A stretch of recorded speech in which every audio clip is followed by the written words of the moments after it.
Buenos días para todos. Muchas gracias por la introducción y agradezco a los madrugadores que vengan a estudiar este tema, a repasar este tema que es tan común. Todo médico, cualquiera sea su especialidad, seguramente enfrenta casi cotidianamente pacientes con fibrilación auricular y es bueno tener entonces algunos conceptos claros de esta patología. Vamos a hablar algo de prevalencia de esta enfermedad. Todos sabemos que esto es una epidemia. Es una enfermedad o una arritmia que aumenta con la edad, en la medida que la edad de la población, el envejecimiento. Bueno, muy bien, decíamos que esta es una enfermedad de altísima prevalencia, su incidencia va aumentando y se estima que de continuar el proceso de envejecimiento de la población y de aumento de esta arritmia, en unas décadas el número de pacientes con fibrilación auricular se va a triplicar o cuadruplicar. Aquí hay mucha gente joven, pero también seguramente hay muchas personas de más de 40 años y es interesante saber que 1 de cada 4 de los mayores de 40 años tendremos en algún momento de nuestra vida fibrilación auricular. Esto nos habla de la importancia de esta arritmia. Uno de los problemas que tenemos con esta arritmia es su diagnóstico, porque muchas veces pasa desapercibida o los síntomas se atribuyen a otras patologías. Y a mí me parece muy interesante la experiencia que hicieron los ingleses, muy pragmáticos en sus cosas, que en el año 2005 tenían una incidencia de fibrilación auricular en la población general registrada de 0.75%. Ellos pensaban que eso era muy bajo y en el 2007 instrumentaron un plan obligando a los médicos de atención primaria, mediante un pago extra, a tomarle el pulso a sus pacientes y dejarlo con constancia en la historia clínica. En pocos años prácticamente triplicaron el número de fibrilación auricular, pasaron de 450 a más de 1 millón de personas con fibrilación auricular. Y esto se debe a que, como decíamos, la fibrilación auricular muchas veces es asintomática, es intermitente, o los síntomas que generan son atribuidos a la edad y no a la arritmia. Para ver qué pasa en nuestro continente, no tenemos datos de demasiados países, pero sí en este registro que se ha hecho fuera de Estados Unidos y de Europa, tenemos datos de Brasil. Y en Brasil la prevalencia en la comunidad de fibrilación auricular es 2.4% y en la población hospitalaria es de 8%. Y esa es la prevalencia de fibrilación auricular que se estima hoy día. Entre el 2 y el 3% de la población general tiene fibrilación auricular y esto es un número realmente impresionante. ¿Cuáles son los objetivos generales del manejo del paciente con fibrilación auricular? Y vamos a tratar de referirnos rápidamente a ellos. Prevención de la embolia, de la tromboembolia, alivio sintomático, manejo óptimo de la enfermedad subyacente, control de la frecuencia cardíaca y control del trastorno del ritmo. En cuanto a la prevención de la tromboembolia, algunos datos. Como decíamos, todos sabemos que la incidencia de fibrilación auricular aumenta con la edad. Pero lo que también aumenta con la edad es la proporción de accidentes cerebrovasculares de stroke debidos a fibrilación auricular. Como ustedes ven, en la población de más de 80 años, la enorme mayoría de los strokes son debidos a fibrilación auricular. Y estos son datos de Sudamérica. Todos sabemos, como decíamos ayer, que las enfermedades cardiovasculares son la principal causa de muerte en nuestros países. Y estas son las enfermedades cardiovasculares, la mortalidad por enfermedades cardiovasculares en distintos países de Sudamérica. Aquí tenemos Colombia y aquí tenemos Uruguay. La barra verde equivale a otras causas, la barra rosada equivale a mortalidad por cardiopatía isquémica y la azul a accidente cerebrovascular. Como ustedes ven, el accidente cerebrovascular oscila entre el 23 y el 35%. El Uruguay tiene el récord de mortalidad por accidente cerebrovascular entre los países sudamericanos y Colombia está en este año en el 25%. Para tener una relación con otros países, en Estados Unidos ese número es 16,5%, o sea que está bastante lejos de lo que sucede en nuestros países y el Uruguay concretamente está más del doble por arriba en mortalidad por enfermedad cerebrovascular que los Estados Unidos. Y todos sabemos que la fibrilación auricular aumenta por 5 el riesgo de accidente cerebrovascular o de stroke. es un número bastante importante, es el factor de riesgo más importante de stroke, esta arritmia. Debemos recordar también que el riesgo de accidente cerebrovascular isquémico es similar, sea la FA paroxística, persistente o permanente.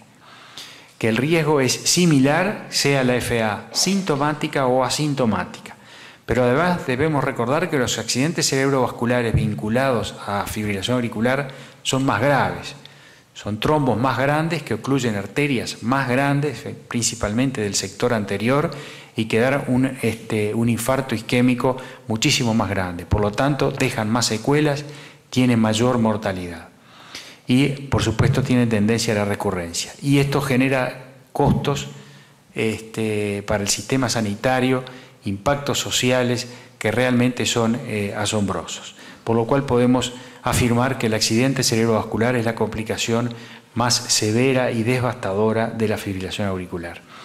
Algunos costos de algunos países, aquí tenemos costos de hace unos años en Brasil y Argentina por el tratamiento de accidentes cerebrovasculares, y son costos realmente centenares en dólares que impresionan.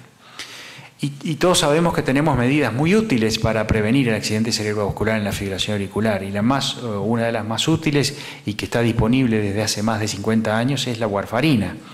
Diversos estudios han demostrado su eficacia en disminuir la incidencia de accidente cerebrovascular en pacientes con fibrilación auricular, y globalmente estos estudios demuestran una disminución del 64% en la incidencia de accidente cerebrovascular con el uso de la warfarina o de las antivitaminas K. Sin embargo, las warfarina y la antivitamina K no se usan, o se usan extremadamente poco, por diversos factores, porque tienen una ventana terapéutica estrecha que exige controles muy seriados, muy cercanos uno de otro, porque el comienzo de acción es lento y la desaparición también, porque tiene metabolismo variable y hay factores genéticos que influyen en ellos, que hay múltiples interacciones con drogas, con alimentos, con alcohol, etcétera, etcétera, y que requieren además un control permanente y un ajuste de dosis permanente. Por estos motivos y por otros, la warfarina disponible, como decíamos, hace más de 50 años, es subutilizada. Y aquí van algunos ejemplos. Estos son ejemplos en atención primaria de salud, de un grupo de pacientes, todos con indicación de anticoagulación en fibrilación auricular. Vemos que el 65% no recibían warfarina, y del 35% que recibían warfarina, solamente el 15% estaban en rango terapéutico. Otro ejemplo, en este caso de Canadá, un registro canadiense, pacientes, más de 500, que tenían fibrilación auricular con indicación de anticoagulación, que ingresan al hospital por un accidente cerebrovascular. Como ustedes ven, 70% recibían terapia antitrombótica, pero solo 40% recibían warfarina. Y de los 40% que recibían warfarina, solo 10% estaban en rango terapéutico. Y este es un registro global recientemente publicado en múltiples países, más de 15.000 pacientes en 47 países incluidos, con todo tipo de fibrilación auricular, que con CHATS score de 2 o más, es decir, con indicación clara de anticoagulación, en Sudamérica solo el 45% de los pacientes recibían warfarina, y estaban a su vez en rango terapéutico el 44%. O sea, menos de la mitad recibían warfarina, y de los que la recibían, menos de la mitad estaban en rango terapéutico. Es bueno entonces recordar las guías actuales de anticoagulación en la fibrilación auricular. Y estas son las guías canadienses de este año, donde vemos que para facilitar la lectura de este cuadro, CHATS 1 y CHATS 2 llevan anticoagulación oral sin dudas. CHATS 0, algunos pacientes también llevan anticoagulación oral a pesar de estar en CHATS 0, si tienen más de 65 años, si son mujeres o si tienen enfermedad vascular. O sea que CHATS 0 no equivale a no anticoagulación si es una mujer, si tiene más de 65 años o si tiene enfermedad vascular periférica, puede o debe recibir anticoagulantes. Si no es así, puede no recibir anticoagulantes o recibir exclusivamente aspirina. Estas son las guías canadienses que se basan todavía en el CHATS.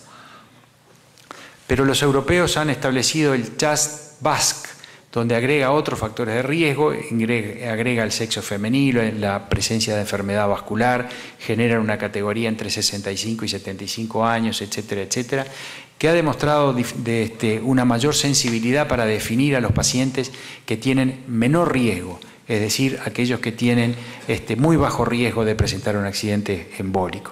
Y si vemos este análisis y vemos cómo categoriza en el registro europeo de fibrilación auricular, vemos que el 20% de los pacientes estaban catalogados como CHADS bajo y el 34% como CHADS intermedio o como riesgo intermedio. Quiere decir que más del 55% de los pacientes estaban en una zona gris de riesgo bajo o intermedio, de los cuales 1,4 y 1,9, casi 2%, tuvieron accidente cerebrovascular. Sin embargo, utilizando el CHAD-VASc en este mismo registro, vemos que solamente el 9% de los pacientes estaban en riesgo bajo y el 15% estaba en riesgo intermedio, y de los que estaban en riesgo bajo por el CHAD-VASc, ninguno tuvo accidente cerebrovascular. Es decir, a mí me parece que es realmente valioso agregar en los pacientes que tenemos riesgo límite, CHAD 0 o CHAD 1, agregar el CHAD-VASc para realmente estar seguro de que un paciente es de riesgo bajo y entonces podemos evitar la anticoagulación. Y de acuerdo a esto, el algoritmo europeo de prevención del accidente cerebrovascular en la fibrilación auricular se basa no en definir a quién vamos a anticoagular, sino en definir a quién no vamos a anticoagular. O sea, ante un paciente con fibrilación auricular nosotros tenemos que partir de la base de que deberíamos anticoagularlo. Entonces tenemos que definir si no tenemos que anticoagularlo. ¿Y a quién no debemos anticoagular? No debemos anticoagular a aquellos que tienen menos de 65 años y tienen una fibrilación auricular solitaria, es decir, tienen solamente fibrilación auricular. No tienen hipertensión, no tienen ningún otro factor de riesgo. Ese es el paciente, aunque sea mujer, que no recibirá terapia anticoagulante. Pero si hacemos la estratificación de riesgo y tiene un CHAD-VASc 0, tampoco recibirá anticoagulantes, pero todos los demás pacientes deberán ser anticoagulados. Y obviamente disponemos hoy día de nuevos anticoagulantes que facilitan el manejo de estos pacientes y que han demostrado ser igual o más efectivos que la warfarina, todos con menor incidencia de sangrados intracerebrales, rivaroxaban y apixaban y edoxaban como inhibidores del factor 10A y dabigatran como inhibidor del factor 2A, la trombina, de los cuales creo que están disponibles en nuestros países. Básicamente en mi país está disponible el dabigatran y el rivaroxaban.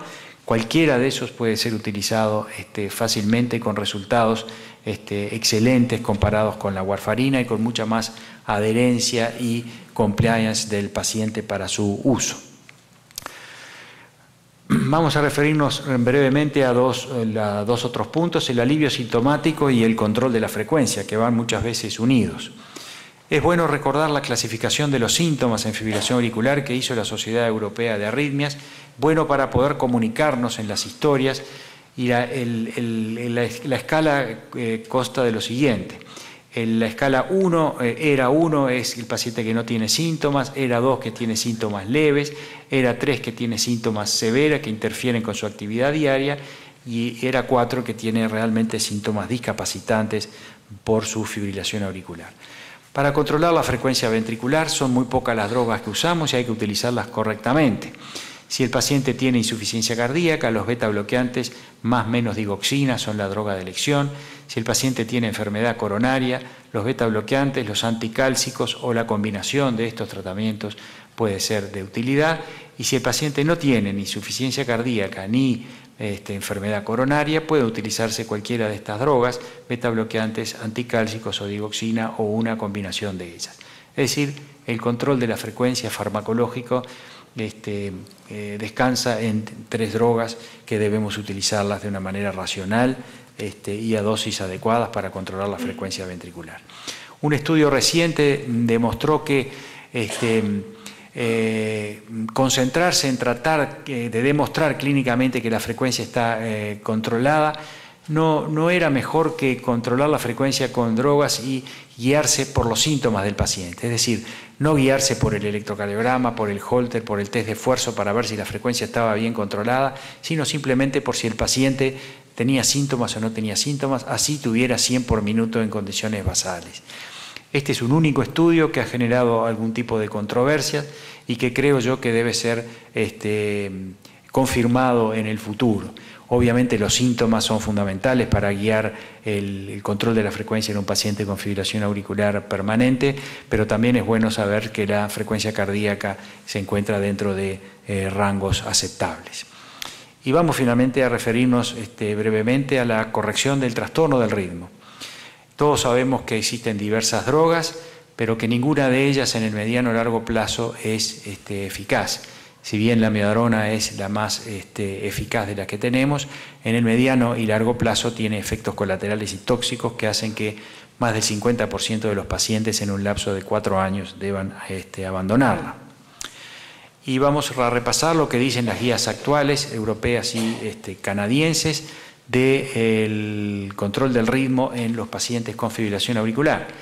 Y aquí tenemos el control del ritmo en pacientes sin cardiopatía, ¿verdad? Sin insuficiencia cardíaca y con fracción de eyección normal. Obviamente en estos pacientes podemos utilizar, como en primera instancia, cualquier droga de las que tengamos disponibles. Son pacientes, digamos, fuera de su fibrilación auricular, no tienen cardiopatía, tienen poco riesgo de proarritmia, o sea que podemos utilizar cualquiera de estas drogas. Y en segundo término podemos utilizar la ablación por catéter o la amiodarona, y si falla la amiodarona volver a la ablación por catéter. En los pacientes que tienen historia de insuficiencia cardíaca, compromiso de la función ventricular, si la fracción de eyección es mayor de 35%, amiodarona, sotalol y como segundo paso la ablación, y en los que tienen fracción de eyección menos de 35%, amiodarona como única opción y en segunda instancia la ablación. Estas son las guías canadienses 2012 del control del ritmo en la fibrilación auricular. Las guías europeas de este año también, de alguna manera, generan una pequeña matiz con respecto a las anteriores. En los pacientes sin cardiopatía estructural, es decir, el primer grupo, pacientes sanos, con fibrilación auricular paroxística, aquí al paciente se le debe dar la opción entre utilizar drogas o ir directamente a la ablación por catéter. Es decir, las guías establecen por primera vez la opción en la fibrilación auricular paroxística de ir directamente a la ablación sin probar por drogas, de acuerdo a los deseos del paciente. Si no, utilizar drogas cualquiera, como decíamos, y nuevamente si falla proponer la ablación o eventualmente en una tercera instancia la amiodarona y de vuelta a la ablación si esto falla. En los pacientes con cardiopatía estructural, si no tienen insuficiencia cardíaca, puede utilizarse dronedarona o sotalol y de acuerdo a la elección del paciente ir a la ablación. Si el paciente tiene insuficiencia cardíaca debido a la fibrilación auricular, o sea, una taquimiocardiopatía, debe plantearse la ablación, siempre utilizando o pudiendo utilizarse como terapia intermedia la amiodarona. O sea que la novedad de estas guías, más allá que en el resto son muy similares, es que en pacientes sin cardiopatía estructural y con FA paroxística se admite el uso como primera opción de la ablación por catéter. Y esto es una tabla que compara la ablación con las drogas antiarrítmicas en este tipo de pacientes.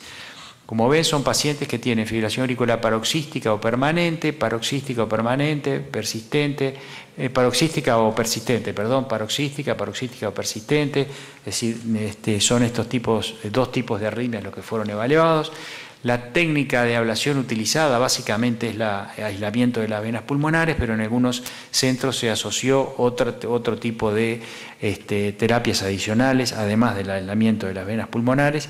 Y si ustedes ven los resultados en todo lo largo de estos estudios realizados en distintos países y por distintos investigadores, favorecen a la ablación contra las drogas antiarrítmicas.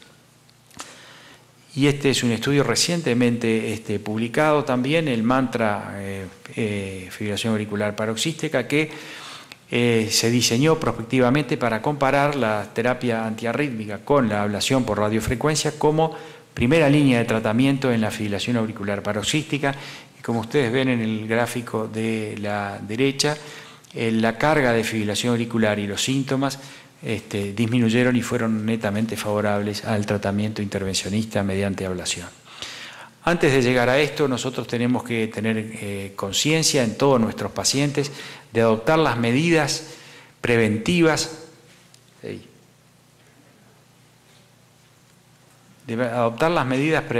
necesarias para prevenir la fibrilación auricular, antes de que el paciente tenga fibrilación auricular. Y hay una serie de terapias que han demostrado su eficacia en la prevención primaria. Debemos controlar los factores de riesgo, en primer lugar, que todos conocemos, valvulopatías, hipertensión, insuficiencia cardíaca, la edad, eso no lo podemos controlar, la cardiopatía isquémica, la diabetes, esos son los factores de riesgo de fibrilación auricular clásicos. Pero hay factores de riesgo nuevos, la obesidad, la apnea del sueño, la disfunción diastólica, el síndrome metabólico, el bloqueo AB de primer grado, la estatura elevada. Es bastante común que conozcamos famosos jugadores de básquetbol que han sido sometidos a ablación de fibrilación auricular. Hay biomarcadores y obviamente hay factores genéticos que influyen. La apnea del sueño es un factor muy importante de riesgo de fibrilación auricular. Hay múltiples mecanismos que así lo favorecen y debe ser interrogada y tratada en todo paciente hipertenso rebelde a su tratamiento y que tiene fibrilación auricular paroxística. Y también los inhibidores de la angiotensina 2 han sido estudiados y han sido muy útiles en la prevención primaria de fibrilación auricular y está así indicado en las guías en todas las situaciones, en pacientes con insuficiencia cardíaca, con hipertensión arterial, con infarto, etcétera. En todos el metaanálisis demuestra una mejor evolución de estos pacientes tratados con inhibidores de la angiotensina 2 para prevención primaria de fibrilación auricular, lo mismo que las estatinas.